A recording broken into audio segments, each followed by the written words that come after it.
இப்போ example unit 6லேருந்து 20 questions கேட்பாங்க. யூனிட் 5லேருந்து யூனிட் 5னால எக்கனாமிக்ஸ் அண்ட் தமிழ்நாடு அட்மினிஸ்ட்ரேஷன் இதுலேருந்து 20 கொஷின்ஸ் கேட்பாங்க அப்படின்னு சொல்லிட்டு ஒவ்வொன்றுக்குமே அவங்க என்ன பண்ணிட்டாங்கன்னா ப்ளூ பிரிண்ட் போட்டு கொடுத்துட்டாங்க நமக்கு சிலபஸ்லேயே.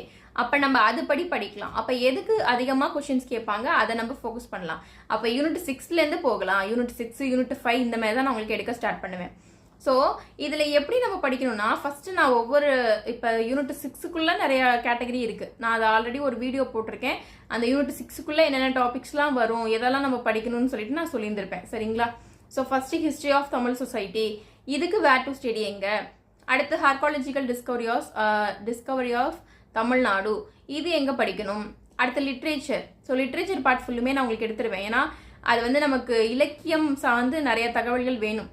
அப்போ அது சங்ககாலம் முதல்லேருந்து சிற்றிலக்கியம்க்கு அப்புறம் நிறைய கவிதை நூல்கள், புது கவிதை, இந்த மாதிரி ஆசிரியர்கள் நிறைய பேர் இருக்காங்க. ஸோ எங்கெங்கே படிக்கிறது. ஸோ அப்போ ஒவ்வொரு இது இருக்கு இல்லையா, சிலபஸ் டாபிக், இது எல்லாத்துக்குமே வேர் டு ஸ்டடி கொடுத்துருவேன்.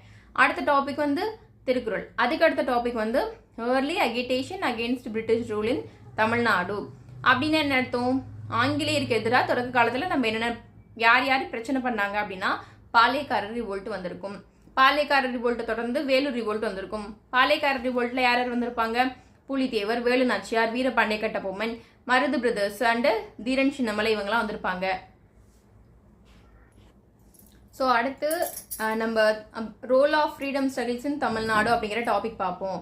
அப்படின்னா தொடக்க கால விடுதலை போராட்டத்தில் தமிழகத்தின் பங்கு இதுதான். சரிங்களா? ரோல் ஆஃப் ஃப்ரீடம் ஸ்ட்ரகிள்ஸ் இன் தமிழ்நாடு அப்படின்னா விடுதலை போராட்டத்தில் தமிழகத்தின் பங்கு என்ன. விடுதலை போராட்டம் அப்படிங்கிறது ஐஎன்எம்ல வரும். ஆனால் அதுலேயே தமிழ்நாடு சம்பந்தமாக வரதை நம்ம யூனிட் 6ல் வச்சுருக்கோம். அப்போ இதை எங்கெங்கேருந்து படிக்கிறது. அடுத்து ரோல் ஆஃப் ஃப்ரீடம் ஸ்ட்ரகிள்ஸ் இன் தமிழ்நாடு, அதில் உமன்ஸோட கான்ட்ரிபியூஷன் என்னென்ன, அது வேர் டு ஸ்டடி எங்க.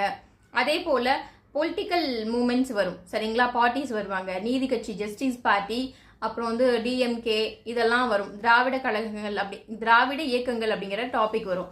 ஸோ அப்போ இதெல்லாம் வேர் டு ஸ்டடி எது.